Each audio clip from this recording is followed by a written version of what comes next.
دنیا بھر میں قبلہ اول بیت المقدس کے معاملے کو لے کر ایک عجیب ماحول پیدا ہو چکا ہے. دنیا دو دھڑوں میں تبدیل ہے آج، اور یقیناً کیوں نہ اثر کرے کہ میرے آقا صلی اللہ تعالی علیہ وسلم نے ارشاد فرمایا، بیت المقدس جس زمین پر آباد ہے، حضور پاک صلی اللہ علیہ وسلم کے فرمان علی شان کا مفہوم ہے سید البقاع، یعنی زمین کا جو سردار علاقہ ہے وہ بیت المقدس کا علاقہ ہے. مسجد اقصی جہاں پر آباد ہے اس کو سید البقاع کہا گیا ہے. اور یہ بھی روایت میں ملتا ہے سید الصخرہ، گنبدوں میں اگر کوئی سردار گنبد ہے تو وہ بیت المقدس کے لیے کہا گیا ہے. اور قرآن نے یہ فرمایا الذی بارکنا حولہ، مسجد اقصی کے متعلق فرماتا ہے رب تعالیٰ کہ وہ مسجد اقصی جس کے ارد گرد ہم نے برکتیں رکھی لنریہ من آیاتنا، تاکہ ہم اپنی نشانیاں انہیں دکھائیں. تو یہ اللہ تبارک و تعالیٰ کی اس مقدس سرزمین جس کو ارض مقدس کہا گیا ہے، نام ہی میں مقدس موجود ہے. اور یہ آج سے نہیں بلکہ روایت میں ہے خانہ کعبہ کی تعمیر کے فوراً بعد حضرت ابراہیم علیہ السلام نے بیت المقدس کی تعمیر فرمائی، اور ہزاروں انبیاء اکرام علیہ السلام کا وہ قبلہ رہا اور وہ ان کی مرکز عبادت بھی رہا. اور ایک نہیں تقریباً 30,000 کے قریب انبیاء اکرام علیہ السلام مسجد اقصی کے ارد گرد دفن ہیں، آرام فرمائیں. جہاں اللہ کا ایک ولی دفن ہوتا ہے وہ برکت کی جگہ ہے، اور جہاں 30,000 نبی دفن ہوں، اور وہ بھی اولو العزم پیغمبر حضرت ابراہیم علیہ السلام، حضرت اسحاق علیہ السلام، حضرت یعقوب علیہ السلام، حضرت موسیٰ علیہ السلام، حضرت زکریا علیہ السلام، یہ سب وہ انبیاء کرام علیہ السلام ہیں جو رسولان اعظام بھی ہیں، شریعت والے ہیں. یہ سب بیت المقدس کے ارد گرد ہیں. یہاں پر کچھ بھی اثر ہونا پوری دنیا پر بھی اس کا اثر پڑتا ہے. اور آج ہم دیکھ رہے ہیں جو حالات پوری دنیا میں پیدا ہوئے ہیں، اور چاہے وہ یورپ ہو کہ امریکہ ہو، افریقہ ہو کہ رشیا ہو، عرب ممالک ہو کہ ہند ہو، ان سب کو کچھ نہ کچھ کہنے کی آج ضرورت پیش آ رہی ہے. کیوں؟ اس لیے کہ وہ ایسا سینٹر ہے، ایسا تقدس ہے وہاں پر جس میں پوری دنیا انوالو ہو ہی جاتی ہے. اور برسوں سے لے کر وہ جنگ کا میدان رہا، اور حضور پاک صلی اللہ تعالیٰ علیہ وسلم نے بیت المقدس کے لیے کیا فرمایا؟ صحابہ نے جب اس زمین کے بارے میں پوچھا تو میرے آقا نے فرمایا وہ حشر و نشر کی جگہ ہے. حشر و نشر کی جگہ ہے، یعنی قیامت کے قریب سارے لوگوں کو ادھر ہی ہانک دیا جائے گا اور قیامت وہیں آنی ہے. حشر و نشر کی جگہ ہے. حضور پاک صلی اللہ تعالیٰ علیہ وسلم نے فرمایا، اور فرماتے ہیں میرے آقا ہو سکے تو تم جا کر اس میں نماز پڑھ لو، اس لیے کہ اس کی ایک نماز دوسری مسجدوں کی 1000 نمازوں سے افضل ہے. یہ مسجد اقصی کے متعلق میرے آقا صلی اللہ علیہ وسلم کا فرمان علی شان ہے. پھر صحابہ اکرام نے پوچھا کہ اگر کوئی جا نہ سکے میرے آقا بیت المقدس اور نماز پڑھنے کی اس کو استطاعت نہ ہو وہاں جا کر تو کیا کرے؟ حضور اکرم صلی اللہ علیہ وسلم نے فرمایا کم از کم تیل کا ہدیہ تو بھیج دے تاکہ وہاں چراغ جلانے کے کام آئے. یہ حدیث پاک میں ابن ماجہ کی حدیث ہے. نبی کریم صلی اللہ تعالیٰ علیہ وسلم کے اس فرمان علی شان کے مطابق میں آج آپ تمامی حضرات سے یہ گفتگو کرنا چاہوں گا کہ میرے عزیزو، یہ صرف فلسطین اور اسرائیل کا مسئلہ نہیں ہے، یہ اسلام اور کفر کا مسئلہ ہے.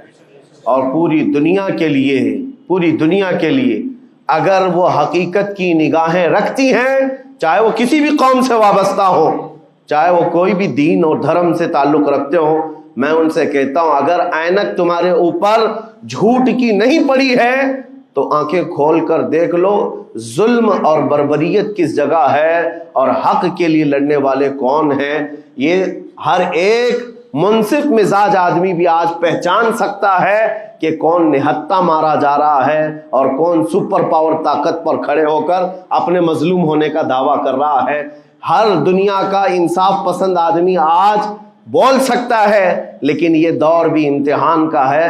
جتنے کیڑے مکوڑے دل میں بغض و عداوت رکھتے ہیں اسلام کے، وہ ظالموں کے ساتھ کھڑے ہوئے نظر آتے ہیں، آج ظالموں کے ساتھ کھڑے ہوئے نظر آتے ہیں۔ نبی کریم صلی اللہ تعالی علیہ وسلم نے فرمایا، مسلمانوں آپ اپنی اوپینین، اپنی رائے کیا رکھتے ہیں یہ بہت امپورٹنٹ ہے۔ دنیا کیا کہتی ہے اس سے مجھے غرض نہیں، تمہارا تعلق تمہارے نبی پاک کے فرامین سے ہے۔ خبردار خبردار، تم کبھی ان ظالموں کی حمایت میں نہ آنا، ورنہ قرآن کہتا ہے وَلَا تَرْكَنُوا، اللہ تعالیٰ فرماتا ہے اس طرف تم توجہ بھی مت کرنا، جھکاؤ بھی مت رکھنا، جس طرف ظالم گئے، جس طرف ظالم گئے ہیں اس طرف جھکاؤ بھی مت رکھنا۔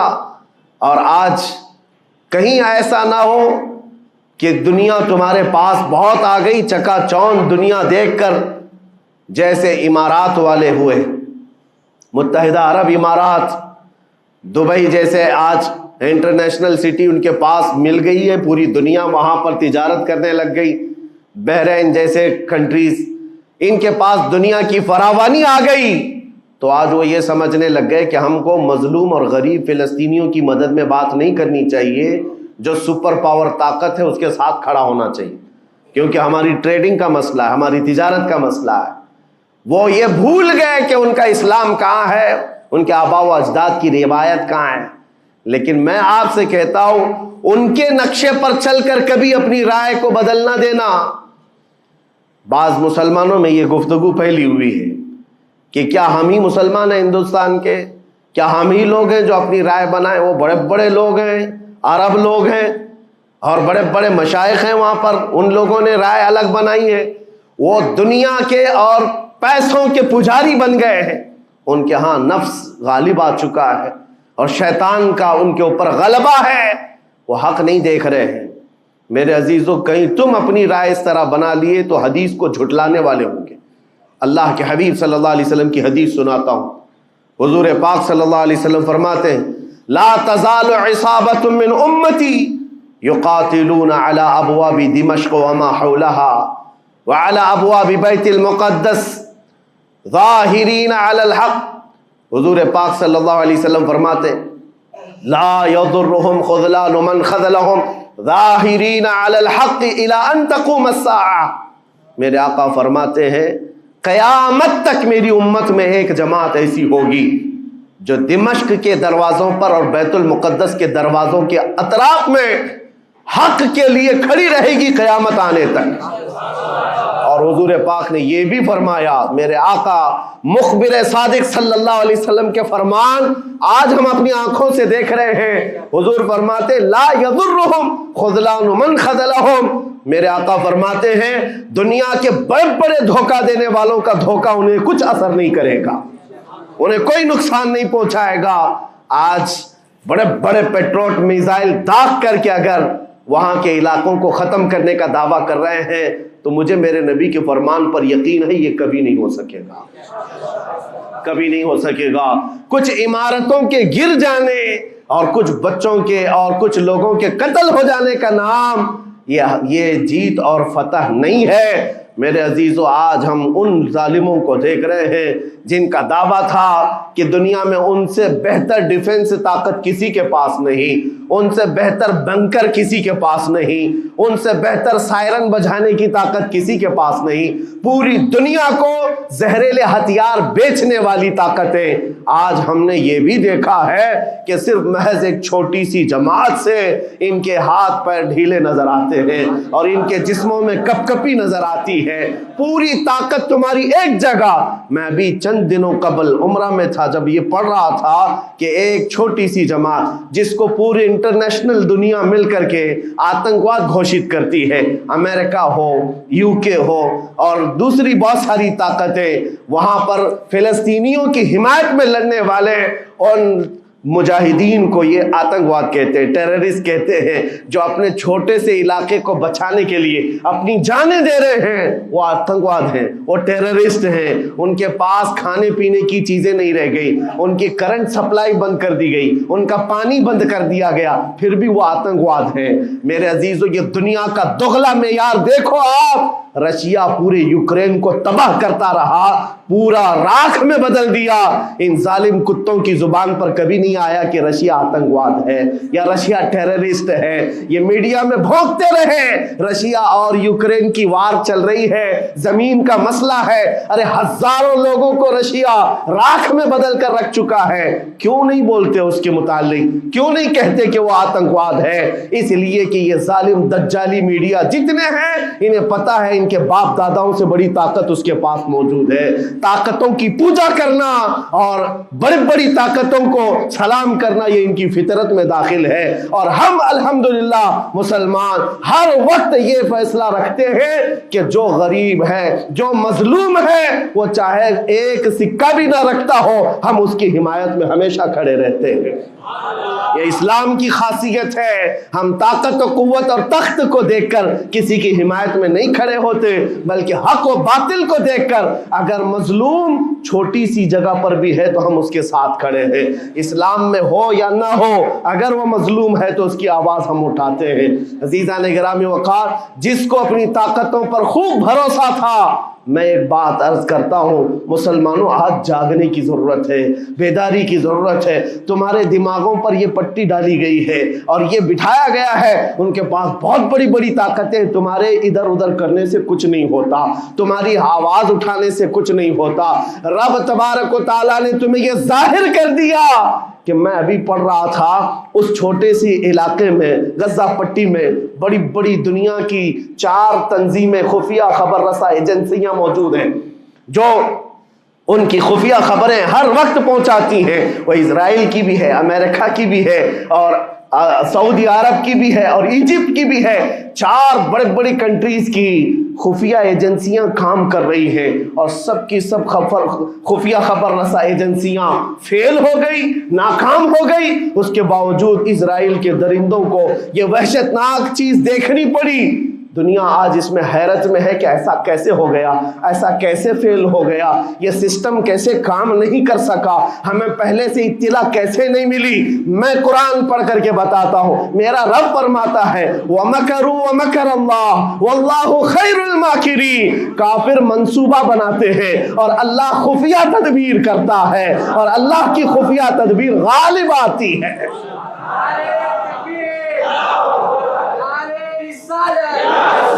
اللہ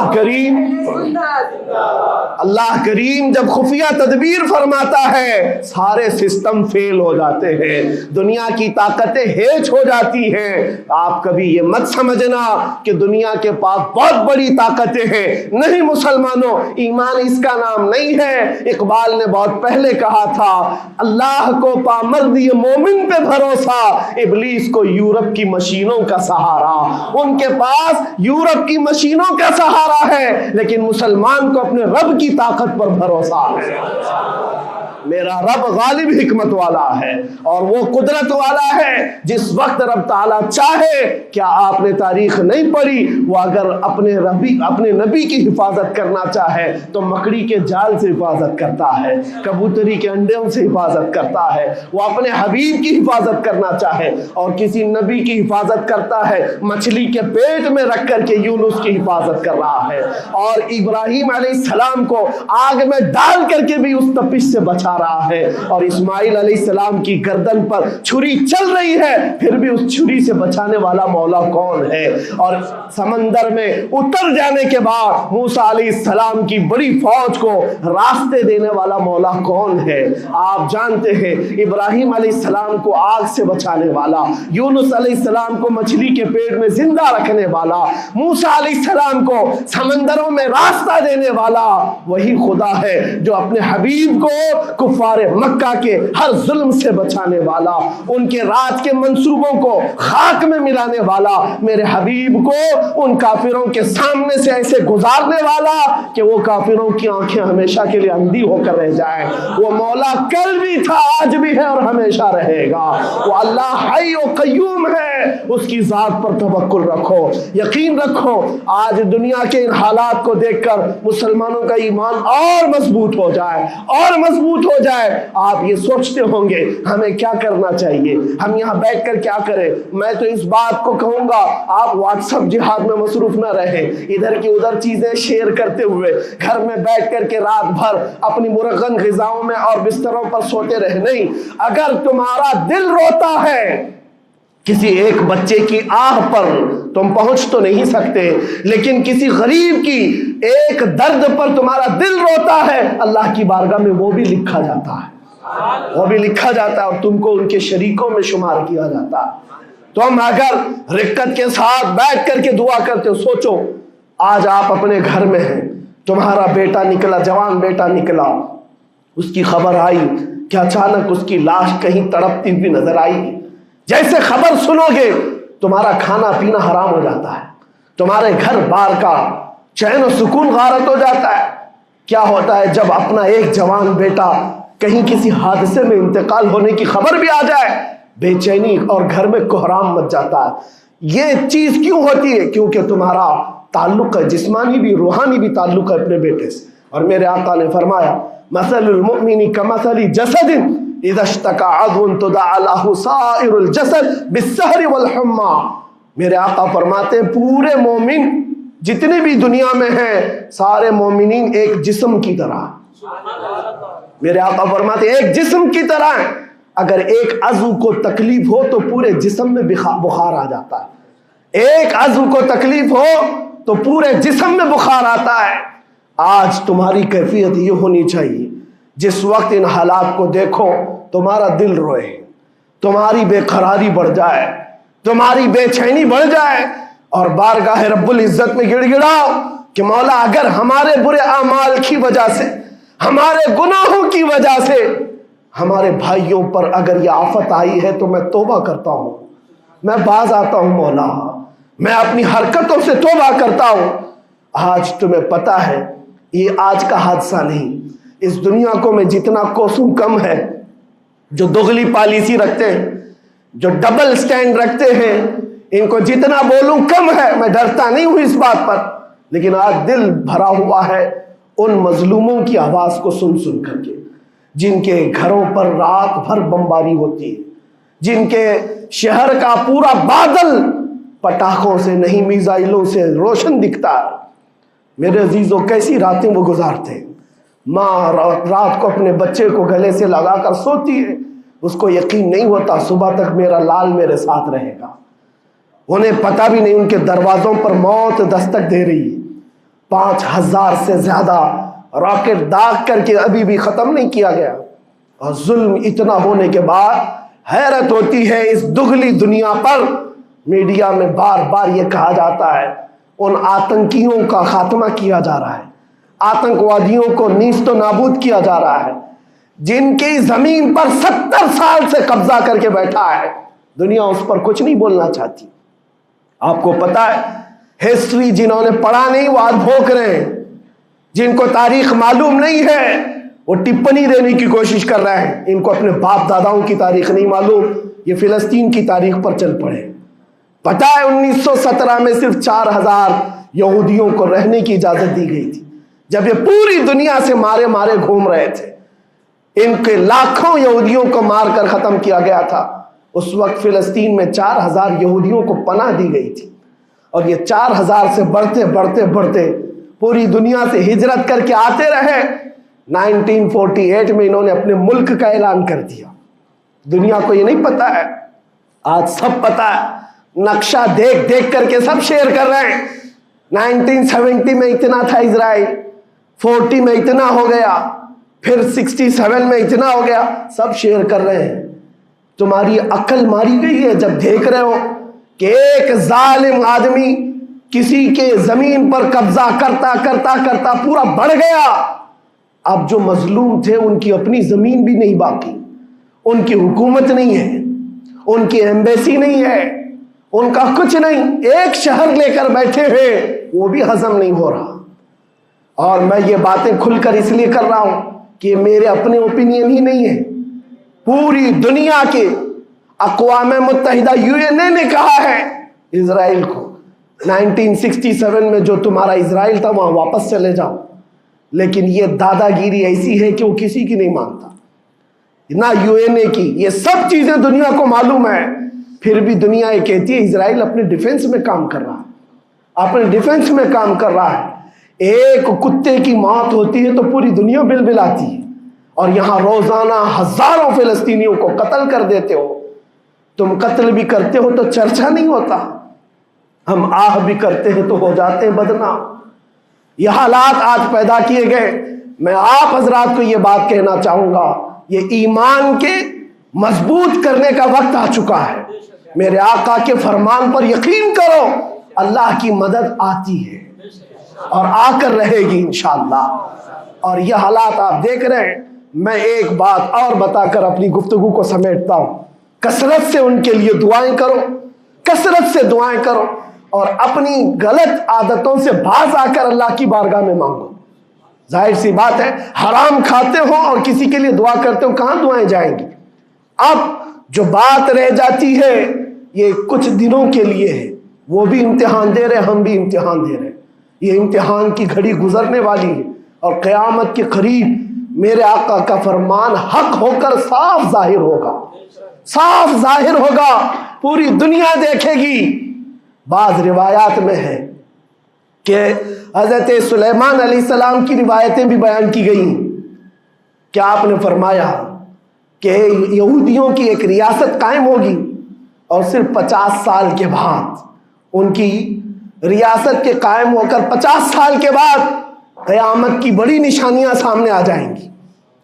اب وہ حالات آ گئے، چند سالوں کی بات ہے، جتنا خون بہایا تھا وہ خون ختم ہوگا، اور خون شہیدہ سے صبح بہارا آئے گی، اور ایک دن پوری دنیا دیکھے گی جب بیت المقدس پر اللہ اکبر کی صدائیں گونج رہی ہوں گی، اور امام مہدی کا ظہور ہوگا۔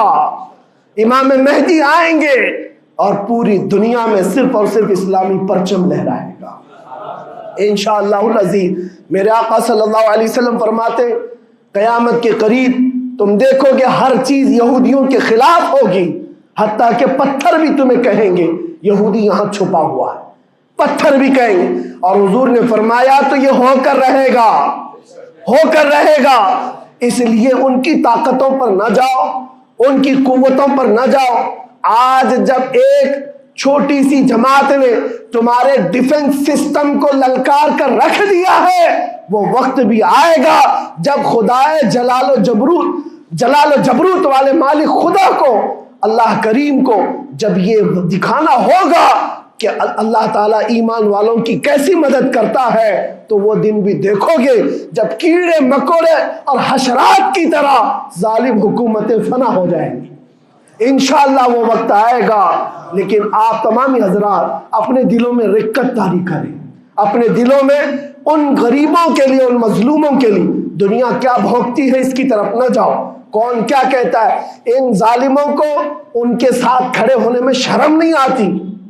آپ کو پتہ ہے یہاں ہمارے ہندوستان میں بھی بہت سارے آج نکلے ہوئے سوشل میڈیا پر جنگ کر رہے، اور ان کو لگتا ہے اسرائیل کے ساتھ کھڑے۔ آپ کو پتہ ہے اسرائیل ایک ایسی یہودی ریاست ہے جو پوری دنیا کے کسی بھی دھرم کو نہیں مانتے، مسلمانوں کے بھی ویسی دشمن، ہندوؤں کے بھی دشمن، عیسائیوں کے بھی دشمن۔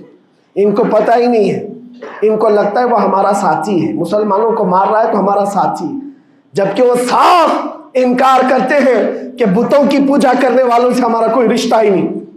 وہ یہودی ہیں، وہ پوری دنیا میں اپنے آپ کے متعلق یہ عقیدہ رکھتے ہیں کہ اللہ نے ہم کو ایک خاص مٹی سے بنایا اور سارے انسانوں کو کچرے سے بنایا، ساری دنیا کو کچرے سے اور جانوروں کے فضلے سے بنایا، اور ان کو ایک خاص جنت کی مٹی سے بنایا۔ اور قرآن میں یہ ذکر موجود ہے، اللہ فرماتا ہے وقالت اليہود نحن ابناء اللہ واحباؤہ، اے محبوب یہ یہودی کہتے ہیں ہم اللہ کے بیٹے ہیں اور اللہ کے محبوب ہیں۔ رب فرماتا ہے اے محبوب ان سے کہہ دیں اگر تم اللہ کے بیٹے اور اللہ کے محبوب ہو تو مرنے کی تمنا کرو، کیونکہ اللہ سے مل جائے۔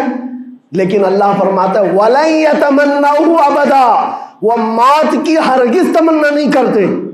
یہودیوں کے ہاں جینے کی ہوس بہت ہے، اور قرآن کہتا ہے لَوْ يُعَمَّرُ أَلْفَ سَنَةٍ، اگر ان کو 1000 سال کی زندگی بھی دی جائے تب بھی وہ مرنا نہیں چاہتے۔ یہودی مرنا نہیں چاہتے، یہی تو بات ہے میرے عزیزوں، دنیا میں اور ہم میں فرق یہ ہے، وہ کہتے تو ہیں ہم اللہ کے بیٹے، اللہ کے محبوب، لیکن مرنا نہیں چاہتے۔ لیکن مسلمان کا بچہ بچہ جذبہ شہادت میں نظر آتا ہے۔ وہ ہمارے نزدیک موت کوئی حادثہ نہیں، ہمارے بزرگوں نے تو ہمیں یہ بتایا ہے، کفن کندھے پر لے کر چلنا، موت آئے تو اوڑھ کر سو جانا، یہ نہ سوچنا کہ حادثہ ہوا ہے، بلکہ یہ سوچنا ادھر آنکھیں بند ہوئی ادھر زیارت مصطفیٰ ہو گئی، ادھر میرے رب سے ملاقات ہو گئی۔ مولا کریم کی بارگاہ میں دعا ہے جب تک زندہ رہے عزت اور ایمان کے ساتھ زندہ رکھے۔ مولا غریب فلسطینیوں پر تو رحم فرما، مظلوم فلسطینیوں کو آزاد فرما۔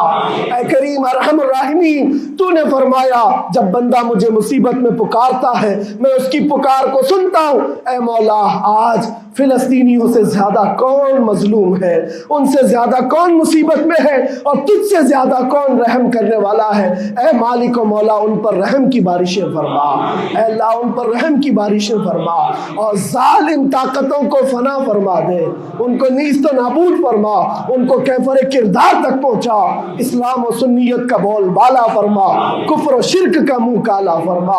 وصلی اللہ تعالی علی خیر خلقہ محمد وآلہ واصحابہ اجمعین برحمتک یا ارحم الراحمین۔